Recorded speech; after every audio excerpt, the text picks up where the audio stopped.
Welcome back to Table Talk Friday, everybody. My name is Andrew, and this is my best friend, Zach. Zach, how are you doing today? I am doing great. Just to peel back the curtain for the folks listening at home, we are recording on a Saturday, and we do plan on playing what might be our penultimate session for our long-running campaign here now. So, in any case, I'm super excited to be playing this session tonight, Drew. And as a part of that, I know that so we've got the the last leg of our campaign planned out at this point, right? So we know we're at 19th level now. At the end of this session, we're most likely going to be hitting 20th level. And Drew, you're finally going to get to pick your 9th level spell. Woohoo! I think the first 9th level spell you've ever had, right? Yeah, I mean, except for maybe like a one-off where I got power word killed and didn't get to use it. Cough, cough. But yeah, no, this is my first time, first of all, being level 20, right, which is a huge deal. I don't even like the idea of thinking about that right now. You just said, I mean, we know this is our second to last session. So since we're going to be level 20 in our last session, this is it. Tonight, we're level 20. I don't know, how do I feel about that, Zach? Do you feel good? Do you feel like you've achieved the pinnacle of D&D? Well, you know, I really don't, but I think that's all going to change once I hit 20th level and I get my capstone Soul of Artifice, I think is what it's called for the Artificer. You know, so I get the reward of sticking with one class and not multi-classing for a change. So, and this is going to be the first time that I've hit level 20 as well. So, super excited for that. But, you know, it doesn't feel real yet until I get to put it on my character sheet. No, that's true. I think it'll probably feel real. Well, I guess we're not going to play next week because we decided that our last session is going to be in December, so it'll be a little bit. I was going to say I'm probably not going to be leveling up till the day before anyway. That's when it'll hit me. Not tonight. Yep. But maybe it will. Maybe as soon as he says, all right, boys, level up to 20, you know, I'll just flip crap. I don't know. But 9th level spells, I don't know, man. I don't know. I get 2 of them because I am a wizard. And the only reason I don't have, I have a 9th level slot, but I don't have any 9th level spells right now is because I actually took 3 levels of sorcerer. So I'm 17th level, or 17 levels of wizard and 3 levels of sorcerer at this point. So, gosh, Zach, I don't know what I'm going to pick. I have an idea. Obviously, I'm a divination wizard, which we've discussed before, so at least one of my 9th level spells has to be divination. But the other one, it's kind of up for grabs. And I think what we do today is we pick which spell I'm going to be taking when I level up last second. If we're playing on December 18th, it'll be December 17th at midnight when I pick that last spell. But I'm down to pick right now with the boys, live on air, except it's not live on air, it's edited, but edited on air. I'm ready to pick. All right, well, let's just jump right into it. So if you've been a long-time listener, you know that this is Frequently Cast Spells is the name of this segment that we do. But for 9th level spells, there are legitimately only, and I've counted, 20, not including the couple that were added in Explorer's Guide to Wildmount, but we don't play with those. So we've got 20 spells to pick from total here, and just by their very nature, you can't possibly get a 9th level spell until you are at least level 17. At least, you know, through regular level up methods. So, by their very nature, 9th level spells, I feel, are not very frequently cast. So, yeah, let's just talk about which 9th level spells we're excited about, because, you know, we've already mentioned, I don't think we've cast any of these ourselves, except maybe, you know, in a one-off situation. I think the only spell, 9th level spell that we have cast with, you know, in a main campaign capacity, it wasn't you or me, but our good buddy Chase finally got to cast Wish the other day, so that was cool. So you know what? I guess we'll go ahead and talk about the Wish spell, because that probably is the frequently cast 9th level spell if there's anything. No, and that's just right. Because that's the you can do anything spell, right? So by its very nature, it is a wish, and there is a sort of gentle nudging in the description of the spell, how it's written in 5e, that, you know, the DM sort of gets to interpret what you ask for, but you phrase it like a wish, and essentially whatever it is that you want to achieve can happen. And so there isn't a major limit if you cast this spell. That being said, if you cast this spell in that way to do something beyond the limits of like a normal spell, right? Then you might not ever be able to cast the spell again.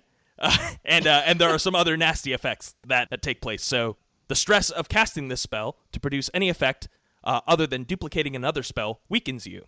After enduring that stress, each time you cast a spell until you finish a long rest, you take 1d10 necrotic damage per level of that spell. This damage can't be reduced or prevented in any way, and in addition, your strength drops to 3 if it isn't 3 or lower already for 2d4 days. For each of those days that you spend resting and doing nothing more than light activity, your remaining recovery time decreases by 2 days. Finally, there's a 33% chance that you are unable to cast Wish ever again if you suffer this stress. So again, using the Wish spell to sort of go beyond the boundaries, a lot of nasty drawbacks. None the least of which being that 33% chance that you'll just never be able to cast it again, and there goes your 9th level slot that you've wasted there. But in any case, drawbacks aside, this spell is very enticing, and the way that we've seen it cast so far is just to replicate the effect of any spell 1st through 8th level, which is the other sort of main function that you would typically see this spell used for. And for that, absolutely fantastic. I mean, once you hit that 17th level mark, if you're a sorcerer or a wizard, then you have access to every spell in the game. So that's huge. Yeah, no, this spell is legit. I mean, I don't think I need to sell anybody on the Wish spell, right? Like, it's arguably the strongest spell in the entirety of the game. There may be 2 or 3 other contenders maybe that battle this head to head, but it's definitely up there. This is something, so I have thought about Wish for a good bit, right? And I like the Wish spell overall, just because it's very strong, and it's actually very fun. I think when you think of the Wish spell, you often think that, people are going to do just game-breaking things with it. Like, they're going to spawn in these very valuable items and start selling them, or whatever it may be, whatever system you have for the Wish spell, right, to break the game. But at our table, I think twice Chase has cast it down, maybe. I think he set up a Magnificent Mansion for me because I didn't have the juice, and then he also had wished away the Brain Eater, the Intellect Devourer on Pat's character, right? Yes. So we've seen it twice, and honestly, I loved the flavor of it being cast, and he wasn't flaunting it as like a sorcerer who had this spell for forever and ever, and he was all powerful and blah blah blah blah. It was more so like, oh, I can't possibly do that, and he wished for it, and it happened. So I actually thought it gave us some pretty good character development. So I like the spell the way it's working at our table, as opposed to maybe some other tables where it might become problematic. But I just don't know if it's for me. I don't know if this is the spell that Pyth will be taking. Now, he does get 2, because he's a wizard, right? So he gets 2 of these. But I'm only going to get to cast 1 9th level spell in our 20th level session, because I think that should be it. Of course, unless we do some sort of follow-up one-off, which I do expect at some time. And it would be nice to be able to cast any spell with this. So it's definitely on the table, but I just don't know if it fits Pyth's vibe. I'm not sure if that's his energy or not. Right. Well, and there is the element of Wish where you have to be super careful for what you wish for, because there is the potential to have some massively overarching effects that come out of it. I mean, you could reshape reality essentially. So if your DM really wanted to, based on what you're trying to wish for, you could really fuck up the whole campaign setting and maybe even make an entirely new adventure to try and undo that wish after it's been done. So definitely not the kind of magic that you want to be throwing around willy-nilly, but a great option. And yeah, Drew, honestly, this you can't go wrong with this being your second 9th level slot. Though I know, I believe I know what spell you're going to take. And if you want, why don't you go ahead and tell us that spell that you're already locked in on. Oh, okay. So we're jumping right to the point here. Okay, no, I'm in. Let me flip over to my page here so I have all the information, make sure I do it correctly. But my understanding of this spell is the spell Foresight. Now, I'm not sure, is that the spell you thought I was going to say? Yep. Oh, okay, perfect. Okay, Which that's the only divination spell at 9th level, so definitely a must-have for Pyth, the divination wizard. Yeah, so it works perfectly well with my ability that I think I get at like 5 or 6 or something like that. Basically, if it casts a divination spell, I can regenerate a spell slot of lower level, provided I believe that it's not 6th level or higher. It might be able to be 6th. I'd have to double check. I haven't cast the divination spell that high yet, so I'd have to double check there. But this would work perfectly well in our final fight. Obviously, if I were to cast this at any point in time, I would regenerate any of my spells that I have lost at that point, which would be fantastic. So right off the bat, I'm getting some great synergy with my subclass. But let me get into Foresight. It's actually what it does. So it takes 1 minute to cast. It's a range of touch, and it lasts for 8 hours, which I can actually double to 16 with my metamagics. So I can have this last for a good bit. You touch a willing creature and bestow a limited ability to see into the immediate future. For the duration, the target can't be surprised and has advantage on attack rolls, ability checks, and saving throws. That's everything, guys. In our final fight, if I cast this, I can have advantage on everything against a god, which would be, I mean, that could be a game breaker. I don't know. Maybe, at the very least, maybe to make sure that I don't die in the fight. I don't know. Additionally, other creatures have disadvantage on attack rolls against the target for the duration. So all attacks against me are also at disadvantage. So a huge advantage right there.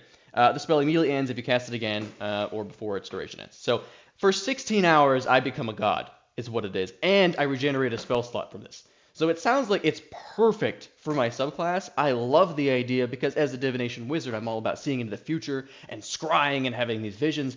So as a foresight, right, I can actually have like my eyes glow white and I can see everybody's attacks as they're attacking before it happens, giving me advantage on everything that occurs. I just feel like I would be just like a super Doctor Strange on roids in this final fight. I feel like it would be really intense, and I don't think I could pick a better spell from the 9th level list to add to my arsenal than this one.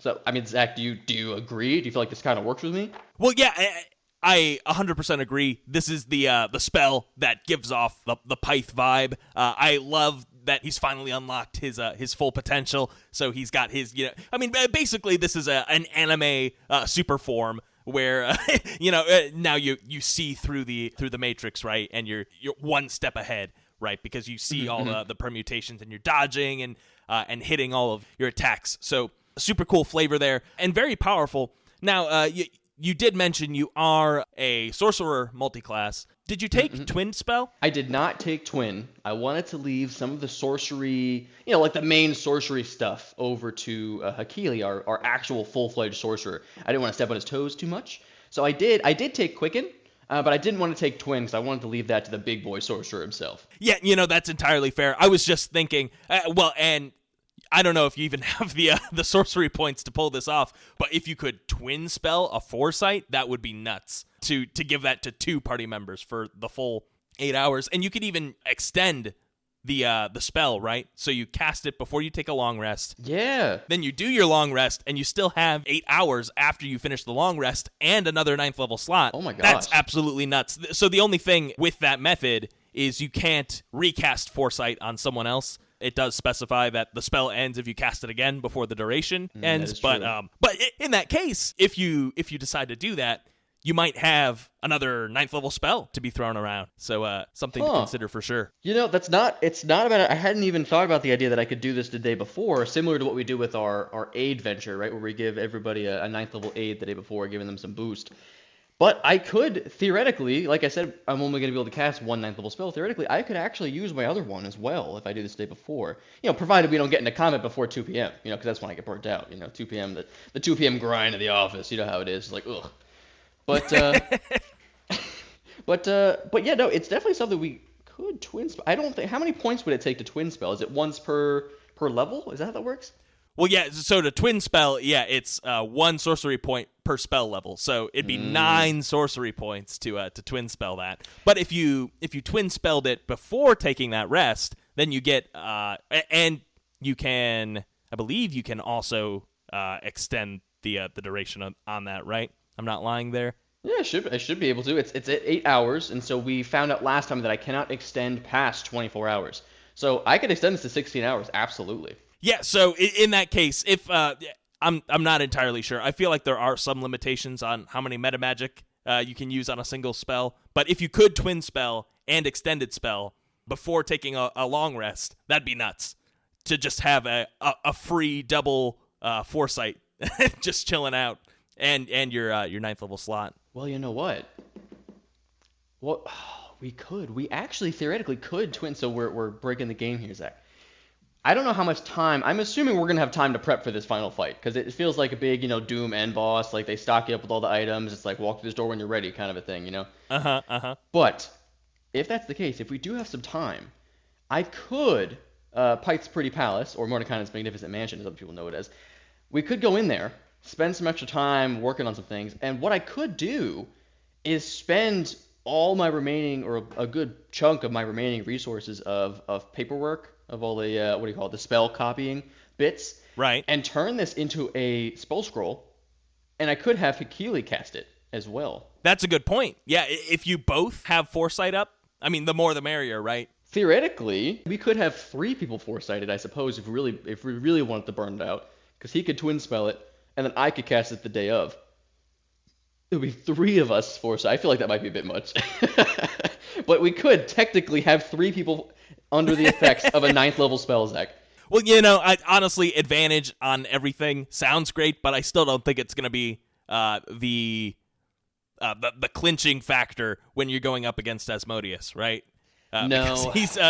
He's just infinitely powerful. I don't know what stat block Seth is going to be using when we finally go fight Asmodeus, but I'm imagining 800 hit points, spell resistance, legendary resistances, legendary actions out the ass, just fling in 9th level spells all over the place. So we'll see if we even stand a chance, but I would love for all of us to have advantage on all of our rolls in the final battle, though. That'd be awesome. I think it's something to think about. And honestly, we should probably have a conversation with Chase, because Chase is kind of, I don't want to say our buff guy, but definitely helps buff us up beforehand. So let's have a conversation with him about that. But we're definitely keeping Foresight as one of the 2 options here, and we'll have to get down to the other one. Now, I think what we should do, since we're just hitting the most frequently cast of the 9th level spells, right? The one spell that I absolutely 100% expect to be hit by against Asmodeus in this final fight is going to be the classic choice, Meteor Swarm.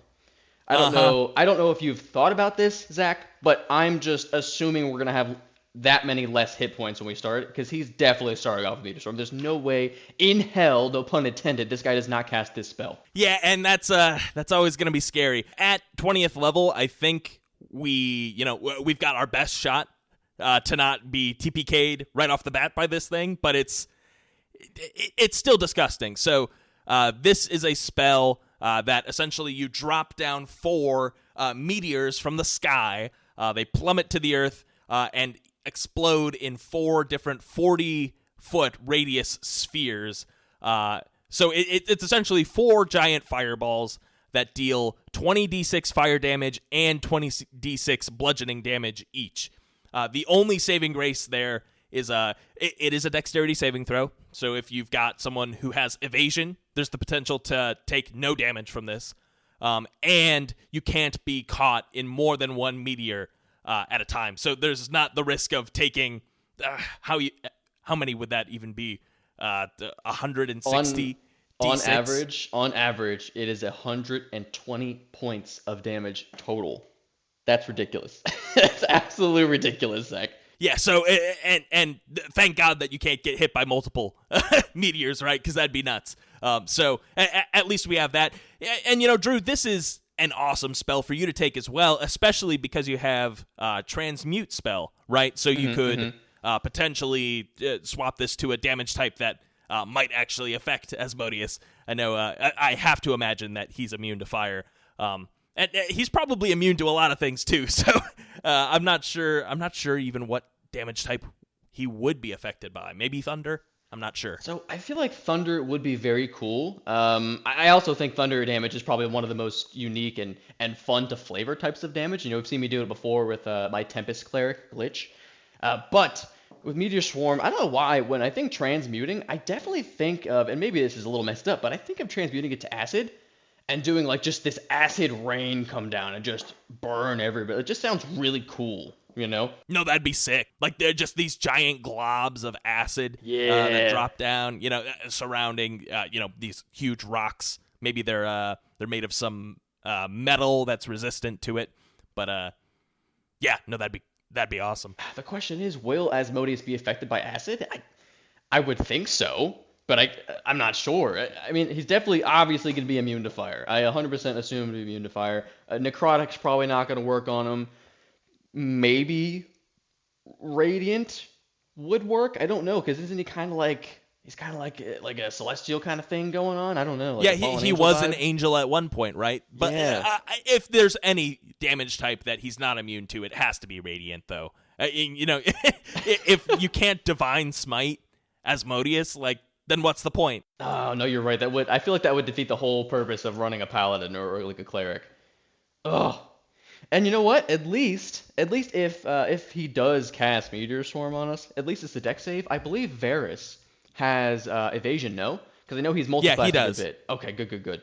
So at least one of us could potentially not get hit by this. Maybe one of us could counterspell it, although I assume that he's going to have something to stop us from counterspelling Meteor Swarm, or he's smart enough to just cast it at the right time where we don't have that available. Well, yeah, so the other thing about Meteor Swarm, right, is the range is 1 whole mile. So this is a spell that he might be casting at us like the second we get into Nessus, right? It just comes out of nowhere and catches us off guard. That's not unlikely, right? And in that case, there's no possible way you could counterspell it. I think counterspell has a range of 60 feet. Oh yeah, well, see, it only has a mile range though, so I feel like there's some maneuverable room there to counterspell it maybe, unless of course he has the extendo sorcery meta magic where he can make it 2 miles.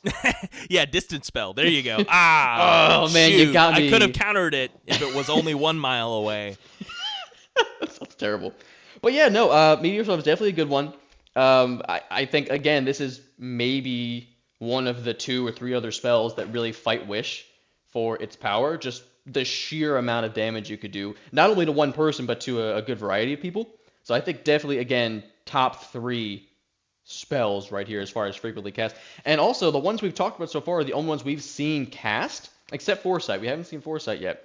No, and I'll refute that statement as well. And why don't we go ahead and move on to this spell? Another frequently cast, definitely by villains, maybe not so much by players, and that's Power Word Kill. Yeah, the scary spell, right? So this is. It's not as powerful in the player's hands, just because by the time you're casting these 9th level spells, you're probably not going to be hitting that sweet spot where this is going to be really useful for you too often. But in the hands of a big bad evil guy against a lower level group of adventurers, this is terrifying. So this is it's just an action with only a verbal component. The range is 60 feet. And the spell is short and sweet, which is just a delight to see on a 9th level spell, because some of these descriptions get really long. Oh, yeah. And so I'll just go ahead and read it in its entirety. You utter a word of power that can compel one creature you can see within range to die instantly. If the creature you choose has 100 hit points or fewer, it dies. Otherwise, the spell has no effect. That's it. Yep.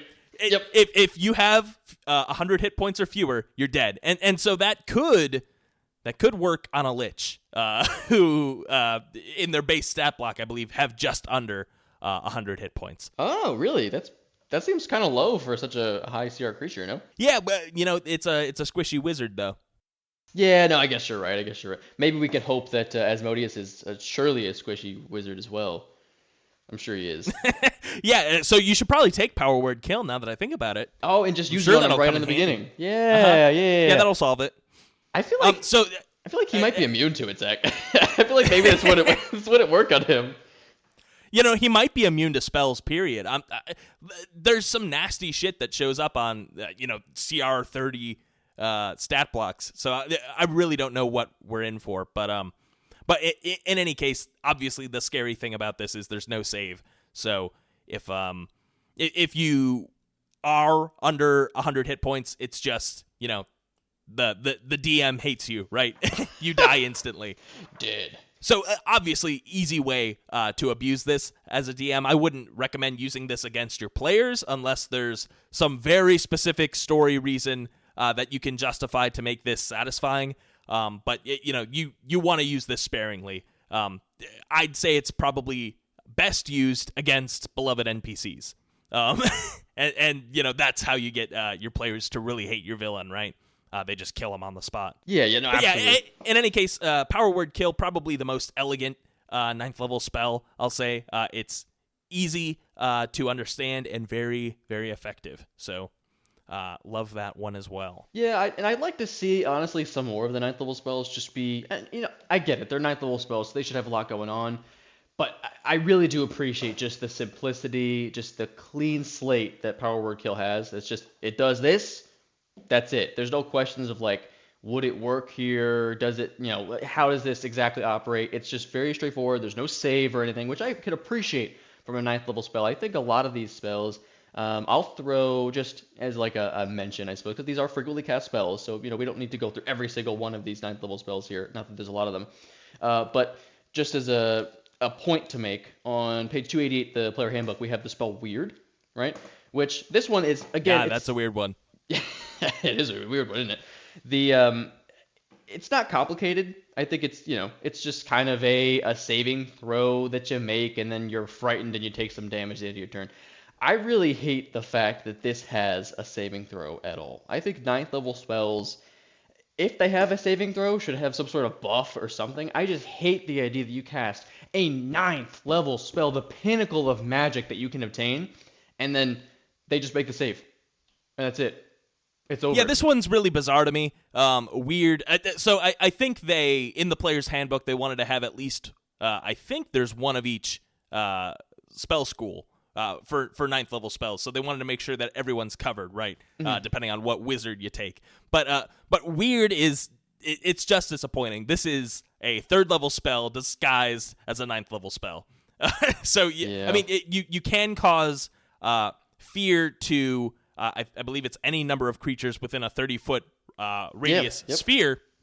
But again, that's roughly the size of a fireball, and it doesn't even work if they succeed on a wisdom saving throw.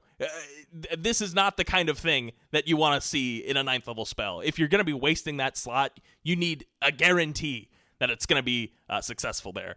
And so, despite the fact that, there's a little bit of psychic damage wrapped up into this as well, I would be expecting, if you're going to even force a save at all on a 9th level spell, it's got to be frightened, paralyzed, stunned, and incapacitated for 5 turns or some shit, So they're totally busted. Yeah, this is a poo-poo garbage spell. Yeah, I mean, you're telling me if I'm casting this 9th level spell on somebody, they have to be 9th level worthy, okay? I'm not casting this on a group of bandits, right? These are big boys that I'm casting this spell on, and when I cast this, you're telling me at this level, whatever I'm casting on doesn't have, like, a ranged option? You tell me they can't cast a spell at me from that distance, or they can't make me have a saving throw, which, if they forced me to make a saving throw, would do absolutely nothing to them, right? It would just make them, not be able to move closer to me, which you're not going to do with a spell anyway, and they take some damage at the end of their turn if they don't make the save. So, basically, if you get the right wizard, right, or you get the right sorcerer that you're fighting at a high level, this does absolutely nothing to them at all. Super weird, but I like the idea of, back to Power Word Kill, that these 9th level spells don't have a save, or it does something that necessarily doesn't have to do heavily with the save. Meteor Swarm, I think, is different because it just does so much damage AoE that I think it's perfectly fine, and there's really only one or two ways to get out of that. And Meteor Swarm is it's the option for the evocation wizard, or just the player that sees spells and picks them based on, all right, which does the biggest number of damage. So, that one has its place, and I think it's a perfect spell as designed. You want to have that max spell option, right? You want to be able to Zeta Flare as a wizard, right? You want that ultimate nuke option. So, Meteor Swarm is perfect just as it is, but other options where, with Weird, if you succeed on the save, I don't think anything happens to you. Like, there's not even a minor drawback there. If you succeed the save on a Meteor Swarm, as long as you don't have evasion, you're still taking half of 40d6 damage. That's crazy. Yeah, absolutely insane. Versus Weird that, it's, you can cast a spell, that's cool. Casting spells are fun. Yeah, exactly. So, Yeah, not a big fan of weird. Time stop, however, I have used before as a DM. I did have a very powerful archmage. I won't tell you which one, Drew, because it was in a campaign that I ran without you. But in any case, I think this is a great option for Pyth as well, because this is really just all right, give me all the prep time I can possibly muster. I'm going to cast all of my buffs and then start back up. So essentially, the way that this works is you stop time just for yourself for 1d4 plus 1 turns in a row. And then you can take your actions as normal during that time. And the only stipulation is that you can't, I believe, let's see, the spell ends if one of the actions you use during this period or any of the effects you create during this period affects a creature other than you or an object being worn or carried by someone other than you. So you can't, it's not like the click remote necessarily where you can do whatever you want. It will stop if you interfere with anyone else, but, this is the time where you stop time, you throw up mirror image, you throw up blur, you throw up blink, whatever options, you throw up haste on yourself, and then you get back into the fight ready to go. And when you're in these, 20th level wizard battles, that prep time is crazy, because you're not going to be able to get that typically. I mean, at super high level, combat actually doesn't go for that many rounds.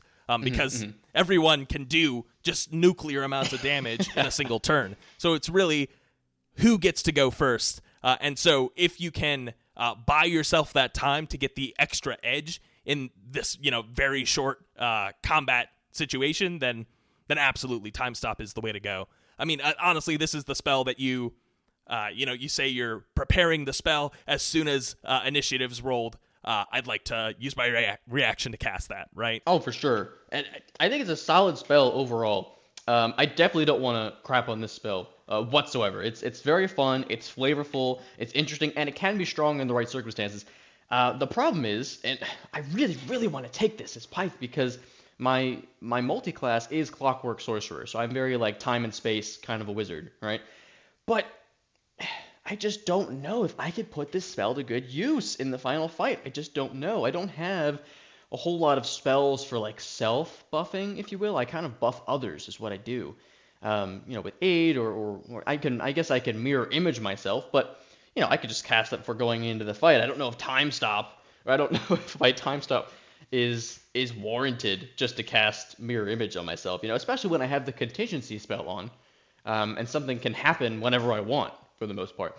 So I really am trying to warrant time stop. I just don't know if I could fit it into my spellbook here. I just don't know if it's got a place with me specifically. But, someone like Asmodeus, I bet he could probably put this to good use if you have a sort of build for it. I just didn't build up to this point prepping for time stop. For sure. And, the other thing to consider is what other things you can do besides just casting spells on yourself. So, you could even set up the battlefield in a way that you want, right? So you could time stop and then cast Wall of Force and cast Arcane Gate or, those sorts of things too that, don't directly impact anyone. But as soon as your time stop is over, now your friends have this, this advantage, right? Because we've cut off the access to this hallway for the monsters. Now we're able to focus, or now everyone can escape, right? This is also your eject switch, where you say, all right, freeze, give me just a second, and then, let's get the fuck out of here, So lots of good utility there, but to your point, it's not the most powerful 9th level spell. So I could see arguments for you to take this one, but also there are some other good options as well, for sure. I feel like I might be doing the D&D community a disservice if I don't take this spell.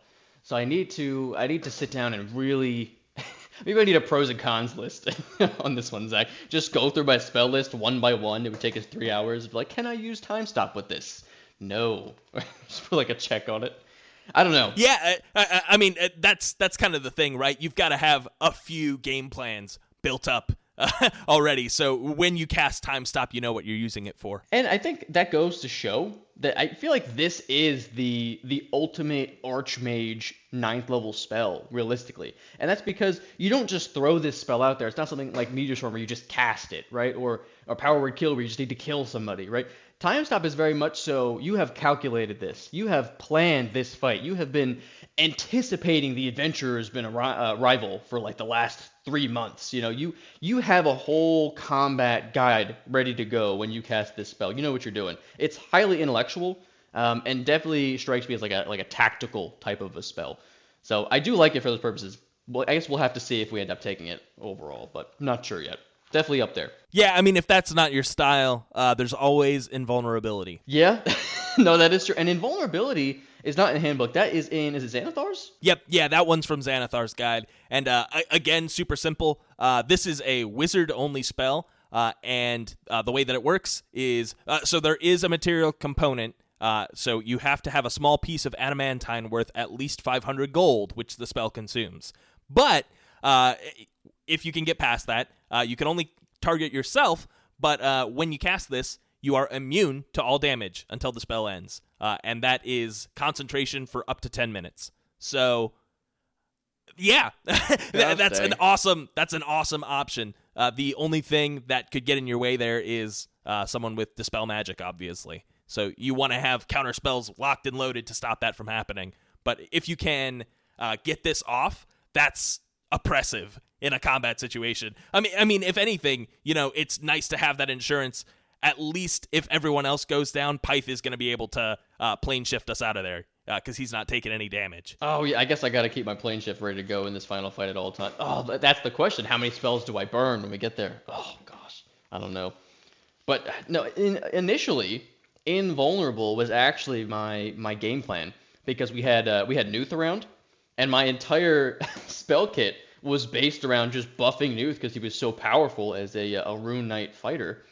I had intended when I got to this level to take Invulnerability and just make him unstoppable in the battlefield. Yeah, that'd be nuts. It absolutely would be. The problem is that there are, like you said, there are ways to get around this, and I'm not even necessarily worried in our upcoming fight about being dispelled per se. What I'm worried about is we're going up against Asmodeus, right? He's the king of all the hells, right? All the devils, all that crap, right?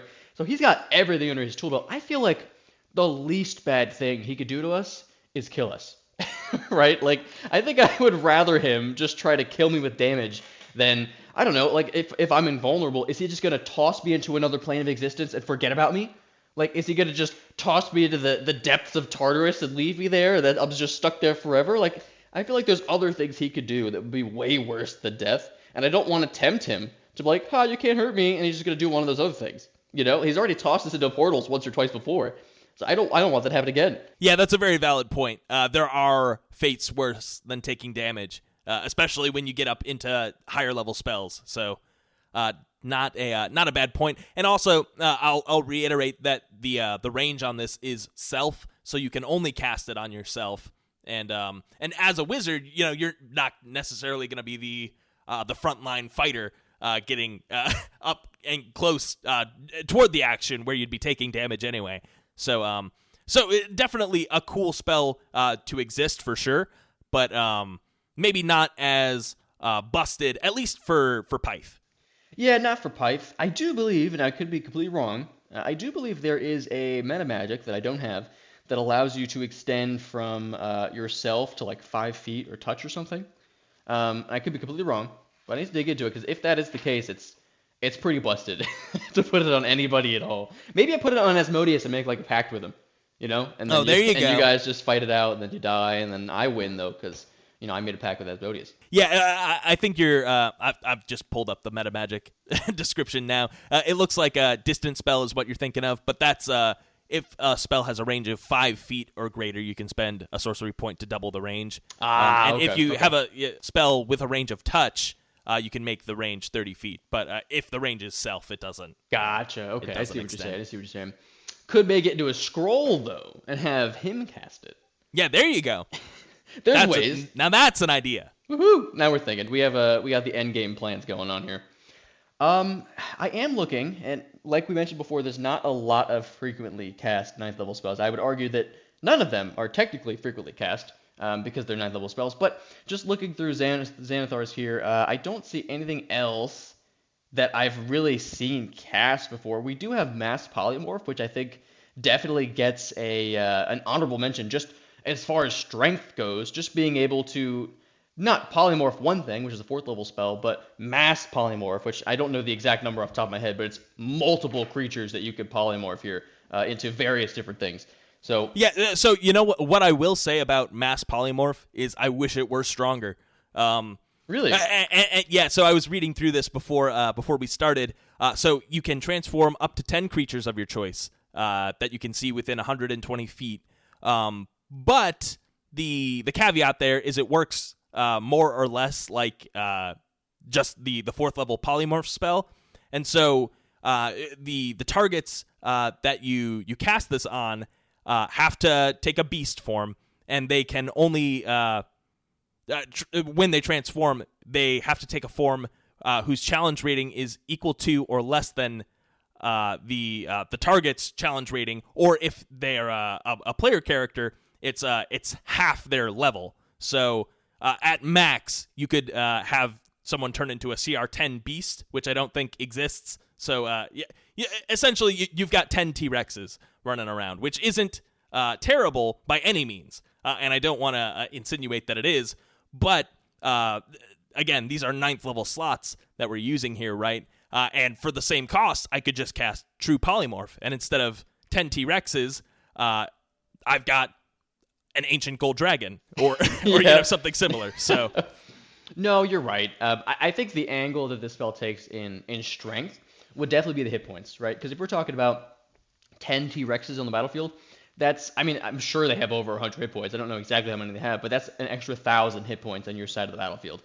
So, absolutely. That's great. But to your point, yes, you could also have, an ancient dragon of sorts, which, has plenty of hit points on their own. So not necessarily the strongest of all the 9th level spells, but I think it still gets an honorable mention just as far as strength goes. I think it's really cool. I think it's kind of fun. I don't know how many uses there would be for it. Yeah, you definitely have to have a party of 10 already very powerful creatures is the thing too. To get that 10 T-Rex benchmark, you already have to have at least 10 16th level adventurers or 10 CR8 adventurers running with you, right? So they at that point, they're probably more effective in their base form than in the T-Rex form. So just another thing to consider. But again, not a terrible spell by any means. Just not my favorite. Maybe it's an argument with your DM. Maybe you say, if it's CR10 but a T-Rex is 8, maybe, hey GM, there's 2 extra CRs I'm not using. Could it also be flying? Could it be a flying T-Rex, perhaps? Maybe you squeeze a little extra CR out of it, Maybe it breathes fire. I don't know. Maybe you could do something with it. I'd allow it. It's a 9th level slot. But next episode, we'll talk about 10th level spells. Yeah, Karsus's Folly. We'll have a Forgotten Realms history lesson. Actually, sounds kind of fun. Maybe we will do that. But so I think that's about it for Xanathars there. The other cool spell in there is Psychic Scream, which you can just blow people's heads up with, which is always fun. It doesn't seem very Pythy, though, to decapitate people, so we're probably going to skip over that one for sure. Yeah, that one's kind of fun because it is a 9th level spell, but it's essentially a mass Rolathim Psychic Lance, where you have X amount of creatures that have to make an intelligence save, and if they fail, they take a ton of damage and they're stunned. And so it does scale pretty well, and just like you said, if a target's killed by this, then their head explodes. So that's fun too. But again, if I'm going to be doing like a big AoE and I'm focusing on damage, why didn't I just take Meteor Swarm? Is my only answer to Psychic Scream. Yeah, no, you're right. It's cool. Don't think I'll be picking it. Don't think it's on the table. But you know what? It's still pretty cool. Zach, there's not a whole lot more frequently cast spells. I would like to bring up in the player handbook, because normally when I go to the player handbook and look at spells, I go right to Wizard because they have the most spells. But if you flip on over to the Druid spell list, we will jump into True Resurrection, which I would argue is maybe the last of the frequently cast spells that I have seen or heard of in people's games. In which case, I mean, everybody knows what True Resurrection does. I don't think it's any secret. You could resurrect someone that has been dead for more than a century, I believe, right? So that's... Yep, but no longer than 200 years. No longer than 200. Anybody anybody you're going to want to resurrect for the most part as a player, has been alive in the last 2 sessions. So unless your 2 sessions are branched out that far, I think this is going to work for you. It does cost some money, and I believe there are some downsides to it. When you get picked up, I'm trying to find it here. When you get picked up, are there repercussions like animate or raise dead? I'm trying to think. I don't think there are. No, so there aren't, and that's the beauty of it. So the only painful part of True Resurrection is the entry fee, which you have to spend at least 25,000 gold worth of diamonds and holy water to cast this spell. So there is that, but dodging that piece, when the creature is resurrected, they don't have any adverse effects. They instantly come back to life with full health. The spell also closes all wounds, neutralizes any poison, cures all diseases, and lifts any curses affecting the creature when it died. It also replaces damaged or missing organs and limbs, and if the creature was undead, it is restored to its non-undead form, which other reviving spells you can't cast, I believe, on non-human humanoid creatures, right? Or especially not undead, at least. So there's that as well. And if the creature doesn't have a body anymore, like say they were incinerated completely or eaten or whatever, the spell can provide a new body as long as you speak the creature's name. Yeah, so again, we're kind of getting to this simplicity, right? Where this is, you resurrect somebody, period, right? There's no ifs, ands, or buts. There's no repercussions. It's just as long as with the 200 years, you get them back as they were. No curses, no disease, no nothing. They're just there. So appreciate the simplicity. Solid spell. And funny enough, I didn't realize this till just now. When you said it's diamonds worth at least 25,000 gold pieces, the wish spell, one of the options on the wish spell is to give you an item that's non-magical worth up to 25,000 gold pieces. So if you're going to take True Resurrection, maybe, well, I guess you couldn't take wish because you wouldn't, because it's on the druid list. That's a good point. But I feel like it works well together because you could fuel the True Resurrection. Like you get all the materials for it. Yeah, you need a 20th level cleric or druid and a 20th level sorcerer or wizard, and that way you've got all your bases covered. The wizard is wishing, and the cleric or the druid is reviving people. I've heard horror stories of this spell too. Well, not necessarily horror stories, but just unintended consequences. Because the spell is so open-ended in who you can resurrect, there are instances that I can think of. I'll tell you an example. In Curse of Strahd, there may or may not be some long dead people who would be very powerful allies to bring back to life, and so there may or may not be a way to true resurrect someone in that campaign, and it just you can never plan for when your party brings back the all-powerful ancient hero, right? No, absolutely. I would argue that it might be a badass villain combo that if like an ancient evil cleric of like Asmodeus were to team up with an evil archmage, they could just resurrect like a terrible, terrible army against the people, just like the world's greatest heroes that they just force to do things. That would be terrible. I love the concept though of a campaign. That would be really insane. Because think about it, you get to go against all these really cool creatures and people from lore that you would otherwise wouldn't get to interact with. I think it'd be neat. Yeah, what's really gonna suck is when we're fighting Asmodeus and Seth has a 20th level cleric there, and after we kill him, he gets true resurrected. Oh, you know what? I did use this last year in the Christmas one-off when you guys defeated the Pumpkin King. I completely forgot about that. Because the Pumpkin King got true resurrected by Oogie Boogie. You sure did. Oh, gosh. I knew you guys were going to just incinerate him, so I wanted a backup plan to bring him back. He didn't actually use this spell, technically. It was actually the Infinity Veil of Reality. right? So, he used that. I guess it wasn't technically this spell. It was virtually the same effect, though. No, you're right. You're right. Let's see. Is there any other spells we want to give an honorable mention to or anything? Because I don't see anything else that's frequently cast for the most part. Yeah, so I will point out just some that I think are interesting. We did bring up True Polymorph before, so just to go into that a little bit, I think most people know what True Polymorph does, but essentially you can change into any creature that you would like. You can also cast this on an object and turn it into a creature of CR 9 or lower. You can cast it on yourself and turn into a creature of your level CR or lower. And this is essentially like the best version of Polymorph, right? Because this is where you're turning yourself into an ancient dragon or a lich or whatever, and getting just the full benefit of transforming into that other form. What is super interesting, though, is there's another spell that I rarely see talked about, and it does sort of it's like an inversed version of True Polymorph, and that's Shape Change. And so this spell is reading through it initially, it kind of seems like the same thing until you really get into the nitty gritty. So just right off the bat, there's a cost difference associated. So for True Polymorph, that shit's free. There is a material component, but there's no cost to it, so you can cast it using a spell focus.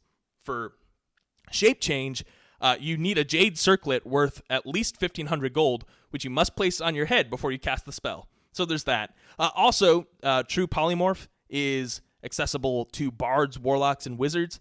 Shape Change is actually accessible to druids and wizards. And so this is, it feels more in line with like the druid taking different forms and that sort of thing. But so how Shape Change works is you can choose any creature that has a challenge rating equal to your level or lower, but rather than having your game statistics completely replaced by the chosen creature, you essentially overlay all of the creature's features over your character, but you still maintain all of the like your class abilities and race abilities that make sense, as long as your new form is capable of doing those race abilities. You can do those too. And so the idea here is you can take Shape Change, and then you get to decide, all right, I'm going to transform into a dragon here, and then for the duration, which it lasts an hour, you can use an action to change into other things while also keeping your class abilities. So this is you really get the benefit of taking these different forms that you want. And so the one caveat is when you take the new form, you do get their hit dice, but when you when you revert to your form, it's the same as True Polymorph. Sorry, I was thinking of Mass Polymorph, which does something weird with temp hit points instead. So that's a benefit too. So in any case, the only really shitty thing about Shape Change is you can't use spells from anything that you decide to change into. So if you Shape Change into a Lich, then you really just get the fact that they're an undead, but you don't get like extra spells from that.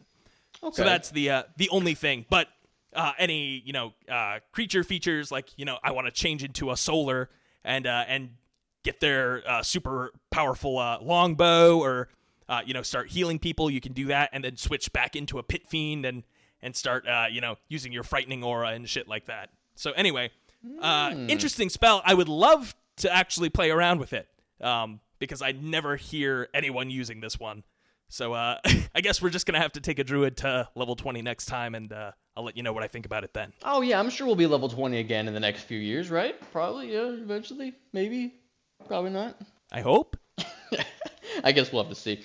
I think if I were to use Shape Change, what I would do is I would actually Shape Change into, I don't know if you've heard of him, Good Old Gamer. Because if you Shape Change into Good Old Gamer, you can actually use his exclusive access to patreon.com/tabletalkfriday to check out our early access videos, post shows, and even do other stuff if you decide to tier on up and do things like hang out with us or play a game with us, all that kind of stuff. So definitely check out Shape Change if it's something you could do in your area. I'm not sure what the laws are in your state or country. Make sure you shape change into appropriate people. But even if you don't have it, check out Table Talk Friday at patreon.com. So just check it out, give it a go, see what's on there, and you might even run into good old gamer. Maybe he shape changed into a dragon. I don't know. You're gonna have to ask him. Get on there. Go do it right now. Pause this. Thank you so much, good old gamer, for supporting the show. Drew, I don't know if there were any other 9th level spells that you wanted to bring up, or if we wanted to wrap. I will mention Gate is a fun one. It's essentially just the portal gun from Rick and Morty. So you can create portals that go to different planes, so that it's like a super easy version of planar travel. And then there's also astral projection, which is the hardest possible version of planar travel. I'm not sure why you would lock this behind a 9th level slot, because it just seems like a terrible idea. But you jettison yourself into the astral plane in your mind, and you're attached by a silver cord, and if anything cuts that cord, like a Gith Yankee silver sword are capable of doing that, or there are other things in the astral plane capable of severing those cords. You die instantly, so terrible spell, but super cool for flavor, for a specific type of adventure, I guess. But with Spelljammer, it's sort of spell jamming in my mind has become the de facto way to travel the astral sea. So yeah, this is just one of those examples of, realistically, it's going to be just those spells that somebody has that they use on you so you can go on an adventure. I can't imagine, and I am a divination wizard, okay? Like, if anybody's going to take this, maybe it would be a divination wizard. I can't imagine taking this spell. I don't think there's anything I would use it for. I feel like it'd be a waste of a pick, especially if you're not a wizard. You only get to pick one of these 9th level spells. Not astral projection, I'll tell you that. Agreed. Yeah, absolutely. Mass Heal is also an awesome spell. Essentially, you get a pool of 700 hit points to divide out amongst as many creatures within 60 feet as you want. And then those creatures are also cured of any diseases or blindness and deafness. So that's pretty cool, too. One final, I think, spell that I want to discuss here. Oh, you know what? We didn't bring up Prismatic Wall. I like Prismatic Wall. There's a ton of things involved with it, and we're getting close to the end of the episode. So if you're interested in what that might do, go ahead and do your reading on your own time. But I wanted to bring up the only 9th level spell in Tasha's Cauldron of Everything, because it seems like a good spell, and I really want to know your thoughts about this. So it is Blade of Disaster. And okay. What this spell is, in my mind, it seems like the uber version of Spiritual Weapon. And it's like Mordenkainen's sword, but way better and justified to be a 9th level slot. And where is this? You said it was in Tasha's? Yeah, this is in Tasha's. And so it's a bonus action to cast. It does take concentration, so the 2014 Player's Handbook Spiritual Weapon does have that edge, that it doesn't require concentration over this. But get past that, and essentially, when you cast this spell, you create a blade-shaped planar rift that's about 3 feet long, so it's like a tear in reality, essentially. And when you cast this as a bonus action, and as a bonus action on your subsequent turns, you can make 2 attacks with it, each dealing 4d12 force damage on a hit. But it also has an increased crit range, so if you roll an 18 or higher, you get a crit there. So that is, if you keep your concentration on this the whole time, I ran some numbers. This is, you get to make 20 attack rolls total, right? And there's an increased chance that you crit. And when you crit, rather than doing 4d12 force damage, it does a total of 12d12 force damage. So altogether, this does exponentially more damage than a meteor swarm if used, in the proper way, and you're able to maintain that concentration, and you're landing all your hits. So, definitely a cool one. And I kind of feel like this is a Pyth thing too, because he's got his, banishment where he opens the rift in reality and he sucks guys through. I think it's a really cool image in my mind for him to conjure this, blade of disaster, right? To do battle with Asmodeus with. But in any case, that's just that's one for me. But it does eat up your concentration. Well, do we consider it being eaten up if it's just annihilating people? I don't know. I think that would be okay with me. I am looking at this. Well, it does sound pretty juicy. The problem is, will I make all those concentration checks as he's destroying me? With foresight, it would be helpful. Right, and so, or just with a meteor swarm, you get all that damage out in one burst. With Blade of Disaster, you do have to be landing your hits, right? So. Zach, I would be foresighted. I would have advantage in all the attacks. Yeah. So your crit chance is exponential, right? You definitely would have a good chance of dealing some hefty damage with this thing. But plus, I have 3 portents. Ultimately, it does come down to the dice. This might be up there, Zach. This one's pretty cool. I hadn't actually looked at what prior. If I did, maybe I had skimmed over it because I saw it was like melee attacks. Is it? It's all bonus action attacks. Is that correct? Yeah. So it's with your bonus action, it makes 2 attacks, and it's a spiritual weapon. So it floats apart from you, and you can move it as a part of that same bonus action. This might be up there. I don't know. This could be up there. I think it could be between Meteor Swarm, Time Stop, and Blade of Disaster, perhaps. I don't know. What would you some pick, good stuff Zach? to think You tell about. me. This is the end of the episode. What would you pick? What would you pick? If you were Pyth. If I were Pyth. Which one would you take? Not Andrew. Or not Drew. I said Andrew is my full name. Pyth. If you were Pyth, which one would you want? I like Blade of Disaster. You know what? That's probably the one I would pick. Okay. I will take that into account. I have about a month to pick this. So I'm going to start sleeping on it. I'm going to have Blade of Disaster out in my nightstand when I go to sleep. And I'm going to look at it, kiss it goodnight, and just, feel it out and see what I dream about. Yeah, there you go. I mean, it's, you mentioned the synergy with Foresight. I think that's awesome that you would be able to do that. So. Okay. Just my 2 cents.